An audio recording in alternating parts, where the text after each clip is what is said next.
If you're new to my YouTube channel, please click that subscribe button and remember to click the bell icon to get notifications of all my uploads throughout the week.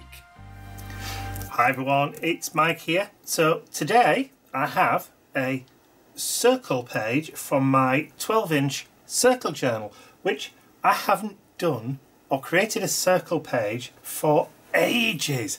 I thought for a little bit of variety that I'd have a go and play with one today. So I've cut out my big circle from a piece of 300 GSM, which is £140 watercolour cardstock, and this does have a little bit of texture on it.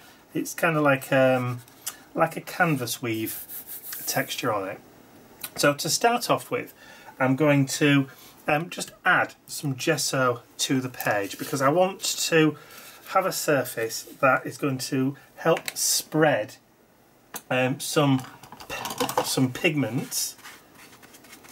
The eagle-eyed amongst you will have already spotted that I've got my brush hose out. So I want the pigment to move freely on the surface. So I'm going to just give the circle journal a quick going over with white gesso. So this is the white Gesso Good from Indigo Blue, which is a very, very good gesso. And obviously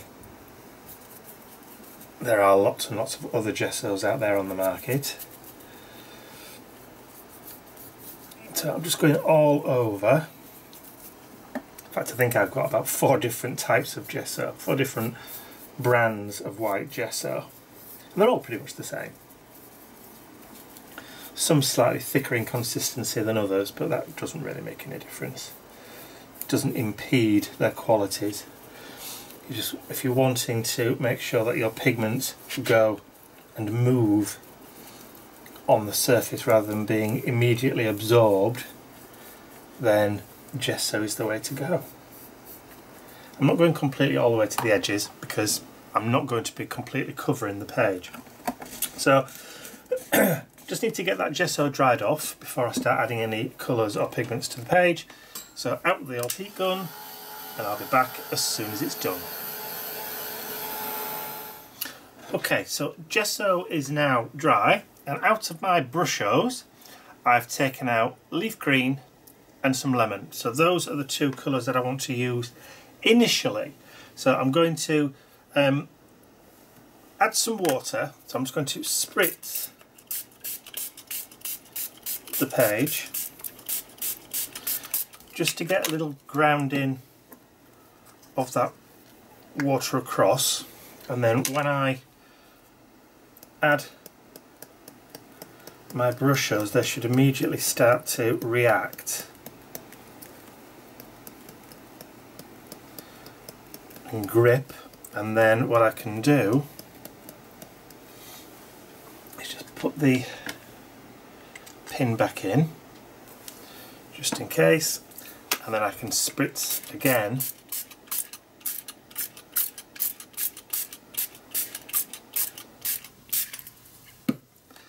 and then we can start moving them around the page.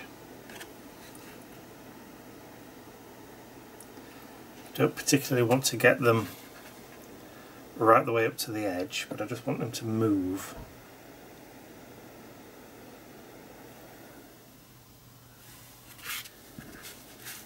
So I think we need just a little bit more at this side.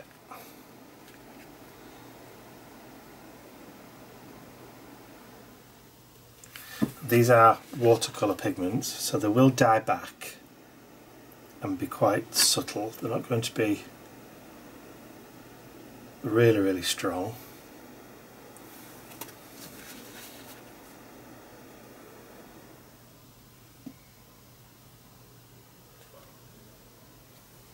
Okay, so I need some more up here.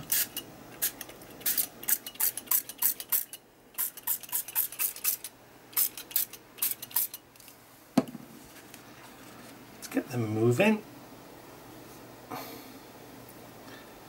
Okay, so while that's reacting, I can now add in some yellow.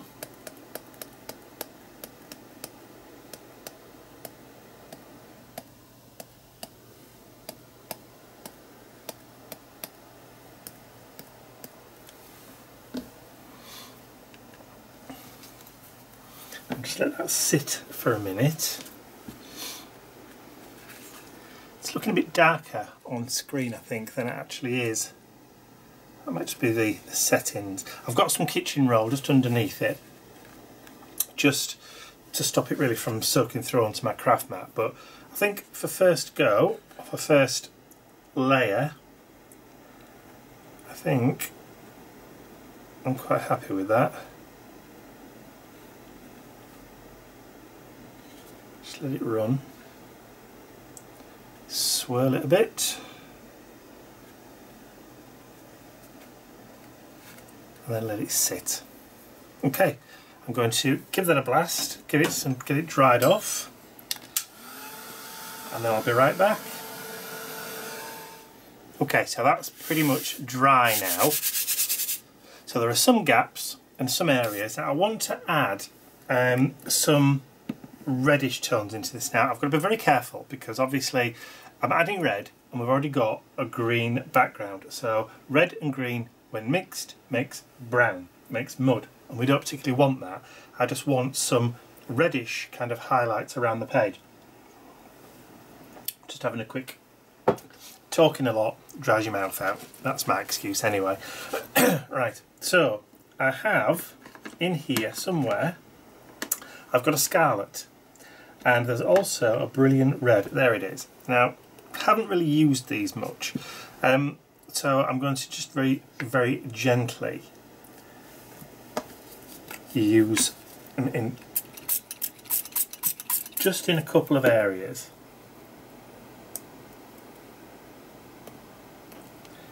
Just for a little bit.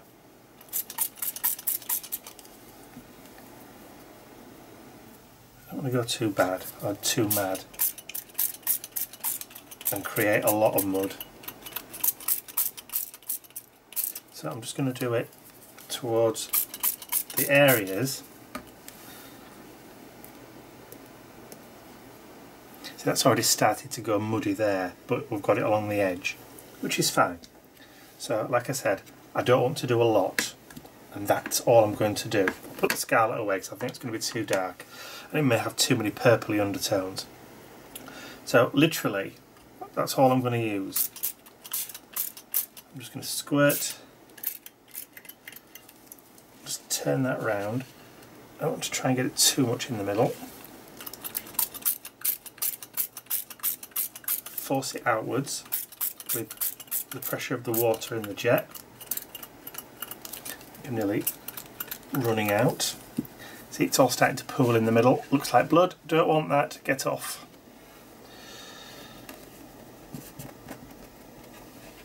Okay. That I can live with. Just a little bit of marbling. Okay, I'm just going to lift those up quickly before they stain my craft mat, and then I'm just going to use the tissue just to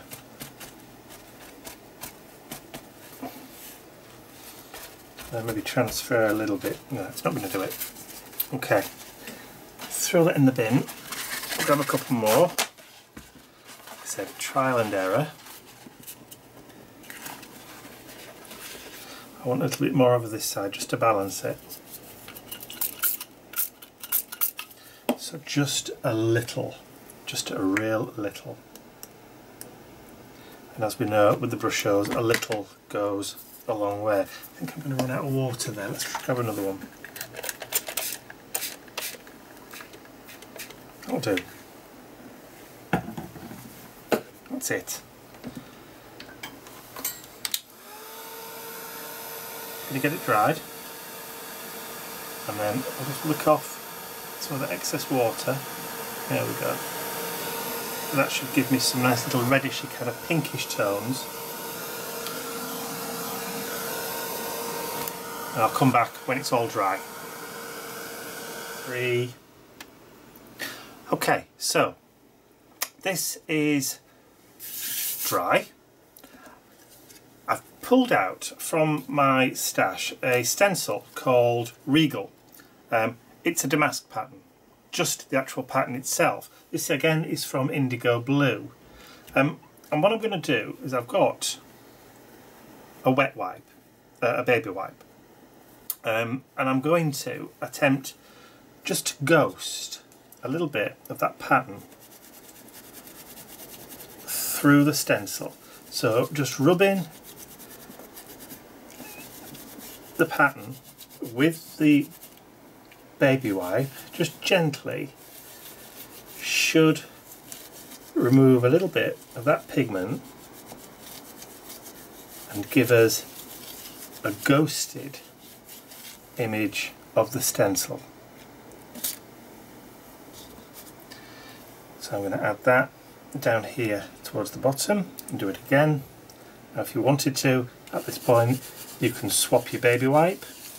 I'm just going in very, very gentle circular motions.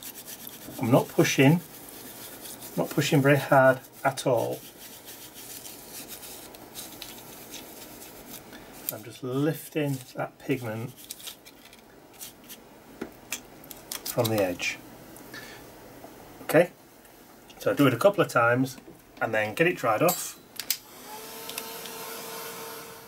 Okay, so that ghosting is now dry, so you can see the pattern in the background. It just adds a nice little bit of texture. So if you wanted to, you could do it again. So if I wanted just to add a little bit more up there, I can just very gently just go around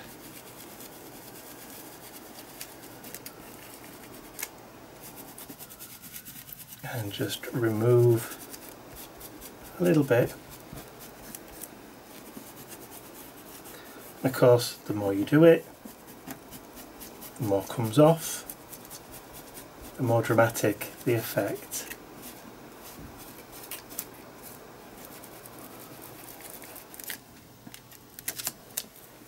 Like so.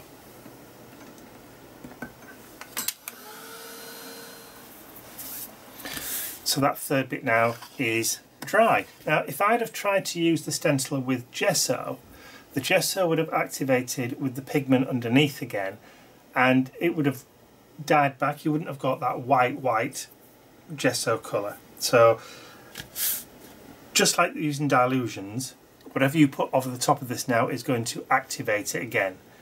So we have to be careful about adding lots more stuff. Now I was just thinking to myself, do I want to add another bit of pattern there just to kind of balance it? And I think I do. Ooh, it says knocking his water. So I'm just going to really quickly and just very gently, just in those darker areas, just quickly go around in circles, very gently.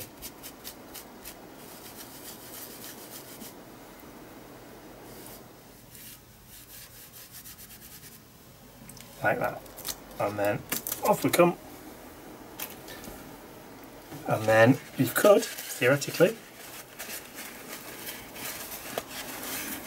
take off the excess water with a piece of kitchen towel too, and that way it doesn't take long to dry that off at all. Okay, so I now want to add a couple of collage items onto my page. So I have this kind of rose image that's been cut into the shape of a heart.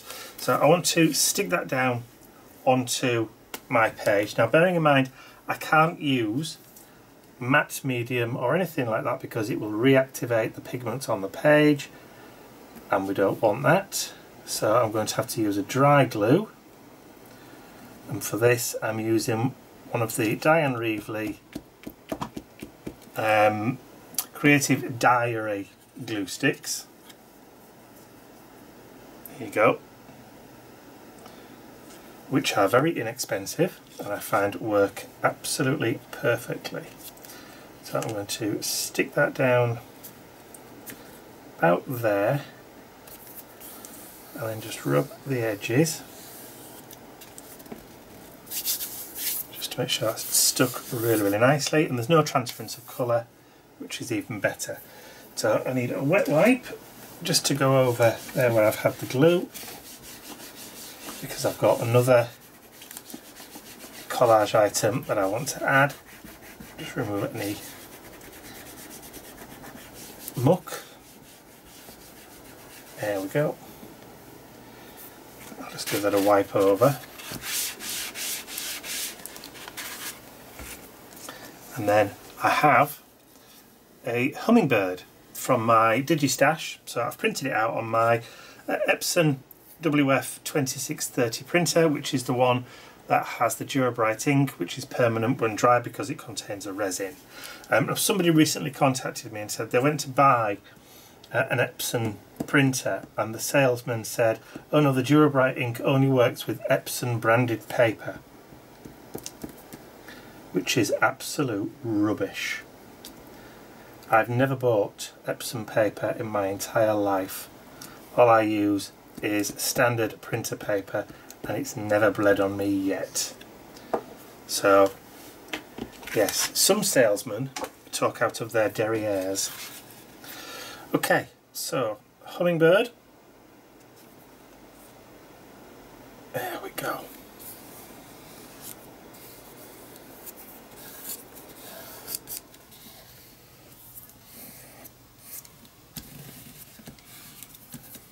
Beautiful.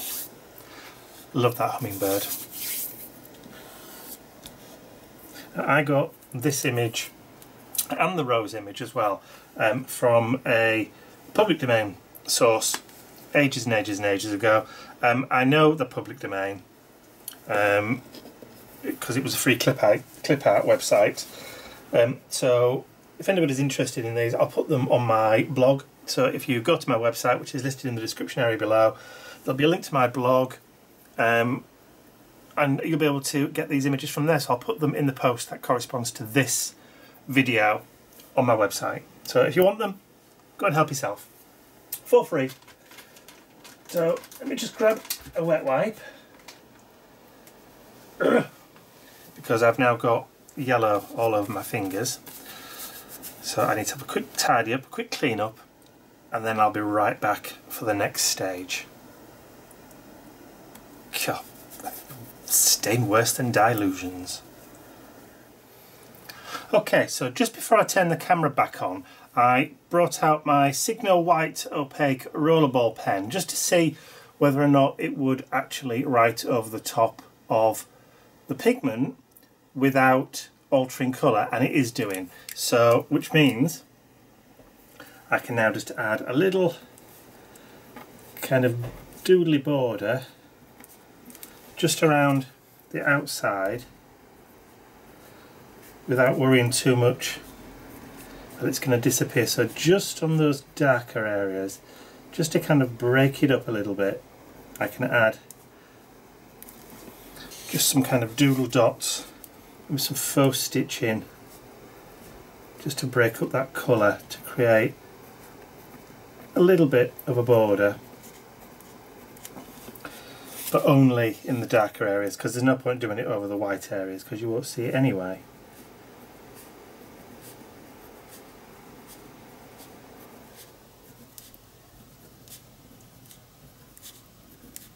And it starts to disappear there, so that just adds a little bit of extra texture just to break up those darker areas there.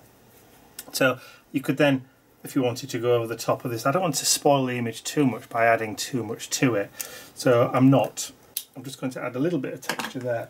So for the actual page, I've got some alphabet stickers here. These are like 3D chipboard stickers, and I've got letters, numbers, punctuation, all that kind of stuff in these, and they were very, very inexpensive from our local store. So I'm going to try and make up my phrase for this page using these stickers. So I'll just See, if they're not very sticky, there you go, you see, I can always add a little bit on, but they are self-adhesive, but it might just help just to add a few bits, just a couple of little dots, just to help it.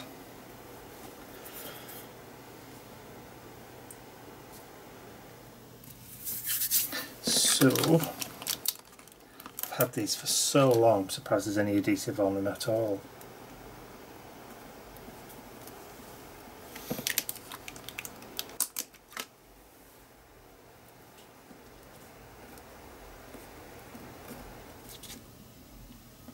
Actually, it's holding, which is cool. The second sheet.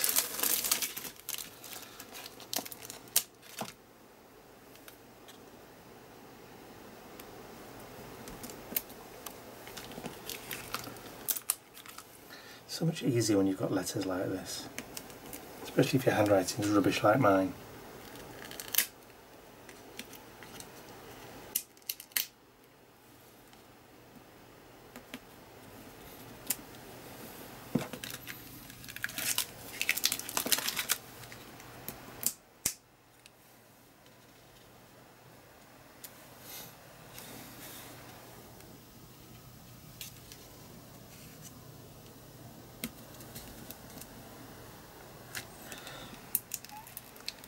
Come on, that's it, off you pop.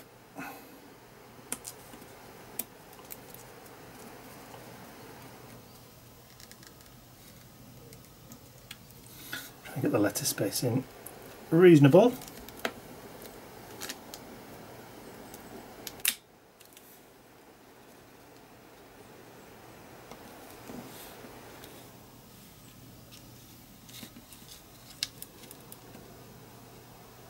Do it there. This is one of those instances where I start to forget to talk. It's a good job you can't see me because my tongue's hanging out while I concentrate.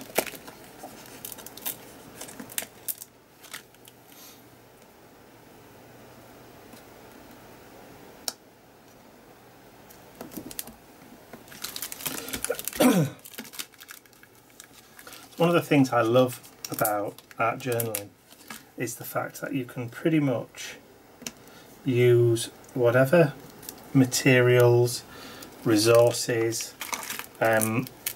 whether it's paint, pencil, chalk, crayon, stickers, bits of old, well, literally junk, to create your own works of art,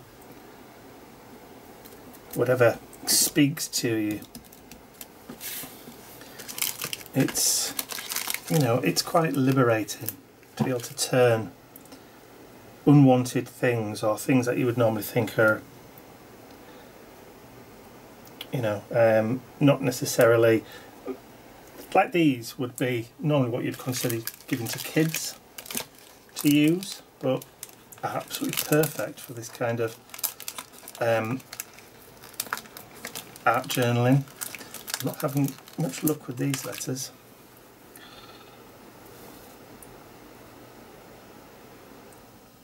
There we go. Luckily, they were very inexpensive.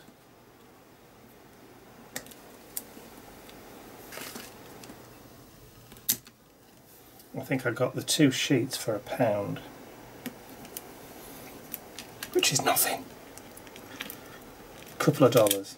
Oh, you see, I've had them for far too long.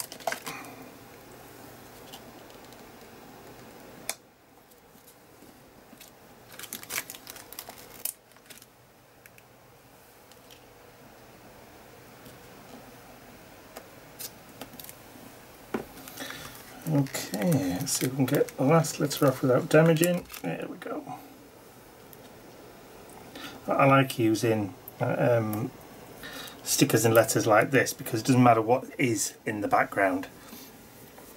It always just goes over the top and nothing's going to come through.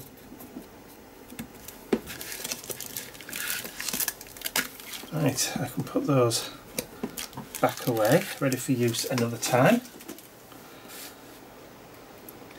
I'm liking that a lot. I'm not going to over embellish it. Now if I wanted to, because these are kind of like paper faced, I could also change the colour, but I want to leave them white because it's kind of clean looking and I don't want to add any dirt and grunge. Stitching is still staying where it's supposed to. It's not faded, it's not been absorbed too much with the pigment, and I love that background because there's just enough detail and texture in the background not to detract away from your main characters or your main focal images. But I think because we've used kind of like warm tones and greens, that it has kind of all gelled together. Well, I hope it has anyway.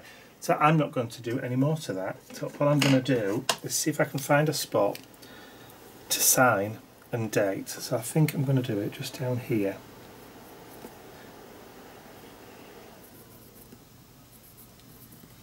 And what date is it today? It is Tuesday the 17th.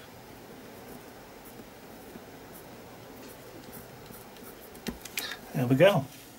And that's it. That's going to be my page for today. And I'm happy with that.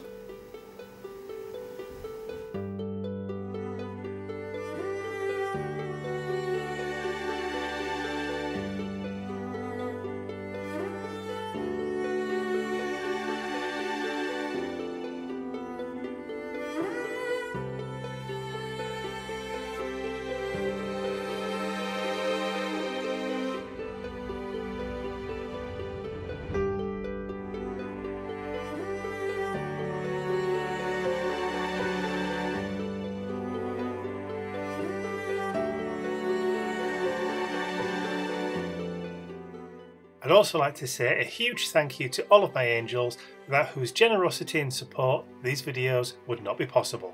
Thank you.